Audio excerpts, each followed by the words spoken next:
রবে না এ ধন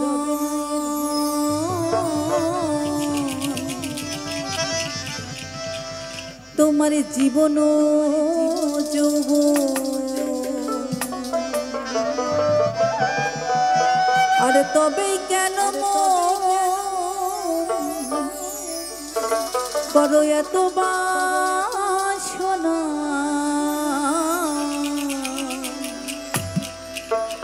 মনামা আসলে সবচেয়ে ক্ষণস্থায়ী হচ্ছে যৌবন অল্প কিছুদিনের এই যে মা জননী দাঁড়িয়ে আছেন তারও একটা সময় যৌবন ছিল কিন্তু আজকে যৌবন চলে গেছে টাকা পয়সা ধন দৌলত একদিন সবই চলে যাবে কিন্তু আমল নামাতে যেটি লেখা হবে এখানে যারা ভক্ত আছে গুরুর প্রতি যদি প্রেম ভক্তি রস যদি কিছু সঞ্চয় করতে থাকেন সেই পারে এগুলোই কাজে লাগবে কবি একটি জায়গায় বলেছেন যৌবন গেলে নারী অপমান তাই আমাদের উচিত একজন মুর্শিদের কাছে নিজেকে আত্মসমর্পণ করে জীবনের সঠিক দর্শনটি জানার কিভাবে আমরা বাঁচব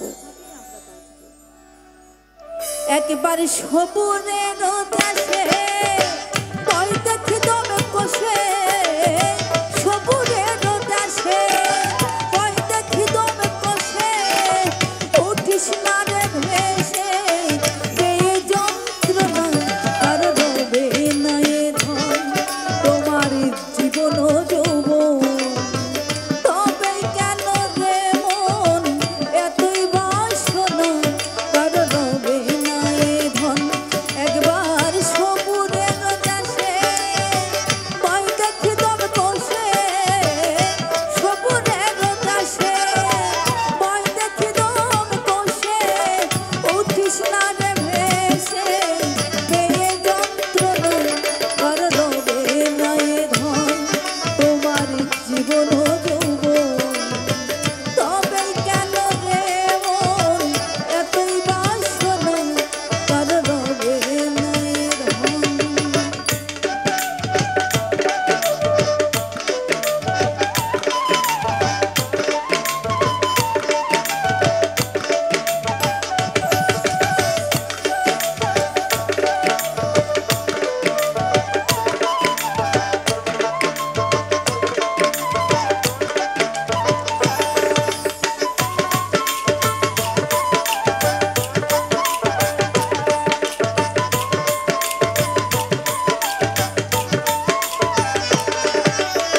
বড়ই দাতা ছিল অতিথি রূপে তার পুত্রকে নাসিল। আমি কি একটি গল্প করতে পারি? কর্ণ রাজা অনেক বড় একজন দাতা ছিলেন। তিনি অতিথি ছাড়া কখনোই সেবা করতেন না। তো একদিন তিনি বসে আছেন অতিথির আশায়, অতিথি আসলেই তিনি সেবা নেবেন। তার প্রভু, তার গুরু অতিথি রূপে এসেছেন তার বাড়িতে। তো বলছে, কর্ণ, তুই তো অতিথির জন্য বসে আছিস, আমি তোর বাড়িতে একবেলা সেবা নিব, তুই কি আমাকে সেবা দিতে পারবি? তো হ্যাঁ প্রভু, আমি তোমাকে সেবা দিতে পারবো। তো ওই যে তোর যে ছেলেটা আছে, ওই ছেলেকে জবাই করে ওই ছেলের মাংস দিয়ে আমাকে সেবা দিতে হবে। কর্ণ রাজা তো কথা দিয়ে ফেলেছে, তো সেই ছেলেকে জবাই করে সে মাংস দিয়ে অতিথিকে সেবা দিয়েছে। তো সেইখানে মাথার যে মগজের মাংস, সেই মাংসটি ছিল না। তখন বলছে, কর্ণ, এখানে তো মাথার মাংসটা নাই। তখন বলে, প্রভু, আমার স্ত্রী ওটা রেখে দিয়েছে, যখন মনে হবে তার মাথাটা দেখবে। বলল, না, আমি সেবা নিব না। বাধ্য হয়ে তাকে সে মাথার মাংস রান্না করে এনে দেওয়া হলো। তারপরেই অতিথি সেবা নিলেন। আসলে এগুলো হচ্ছে মূলত ভক্তের পরীক্ষা। গুরু ভক্তকে পরীক্ষা করেন। মহান রব্বুল আলামিন তাকেই বেশি দুঃখ কষ্ট দেন যাকে তিনি পছন্দ করেন। যাকে পছন্দ করেন তাকেই শত দুঃখ কষ্ট যন্ত্রণায় জর্জরিত করে ফেলেন। আসলে ওই দিন কর্ণ রাজার যে সন্তান ছিল সে জবাই হয়নি। ঠিক ইব্রাহিম আলাইহিসসালাম যখন ইসমাইল আলাইহিসসালামকে কোরবানি দিতে যায়, তখন কি ইসমাইল আলাইহিসসালাম কোরবানি হয়? মূলত এটা স্রষ্টার ছিল পরীক্ষা। গুরু প্রতিনিয়তই পরীক্ষা নেয় শিষ্যের, আর এই পরীক্ষায় যে শিষ্য উত্তীর্ণ হতে পারে সেই হয় আউলিয়া। সেই জায়গা থেকে লালন সাজি বলেছেন,